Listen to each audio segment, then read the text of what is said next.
পটুয়াখালী বরিশাল বিভাগের একটি অন্যতম গুরুত্বপূর্ণ জেলা। নদী, সমুদ্র, কৃষি ও প্রকৃতির সৌন্দর্যে ভরা এ জেলা গঠিত হয়েছে ৮টি উপজেলা নিয়ে। পটুয়াখালী সদর, দুমকি, মির্জাগঞ্জ, গলাচিপা, বাউফল, দশমিনা, কলাপাড়া এবং রাঙামালী।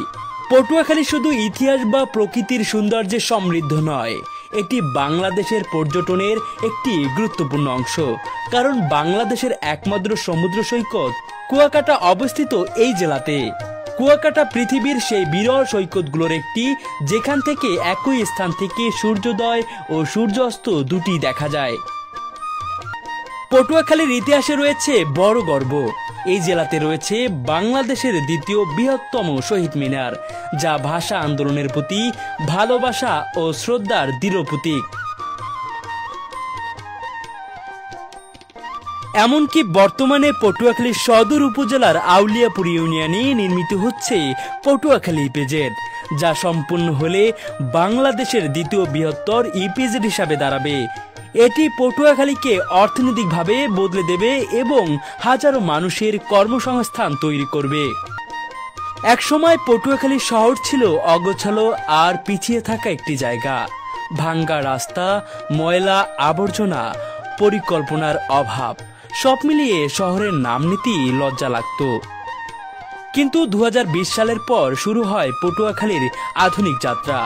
তৎকালীন পৌর মেয়র মহিউদ্দিন আহমেদের সাহসী নেতৃত্বে পরিচ্ছন্নতা কর্মসূচি, সবুজায়ন, শহর উন্নয়ন প্ল্যান এবং নাগরিক ব্যবস্থাপনার বদলে যাওয়া ধারায় পটুয়াখালী নতুনভাবে সাজতে শুরু করে। এই উন্নয়নের ফলে পটুয়াখালী পরিবেশগত মানে বাংলাদেশের দ্বিতীয় স্থান অর্জন করে, যা পুরো দেশের সামনে পটুয়াখালীর এক নতুন পরিচয় তুলে ধরে। আজকের পটুয়াখালী পরিচ্ছন্ন, সবুজ, আলোকিত, পরিকল্পিত ও আধুনিক। শহরের সৌন্দর্যের বড় অংশ হয়ে উঠেছে ঝাউতলা এবং সেলফি রোড। ঝাউতলার বাতাসে আছে প্রকৃতির প্রশান্তি, আর সেলফি রোডে হয়ে উঠেছে তরুণদের নতুন আড্ডাস্থল। আর পটুয়াখালীর গ্রামীণ বাজার এ যেন অন্যরকম প্রাণ।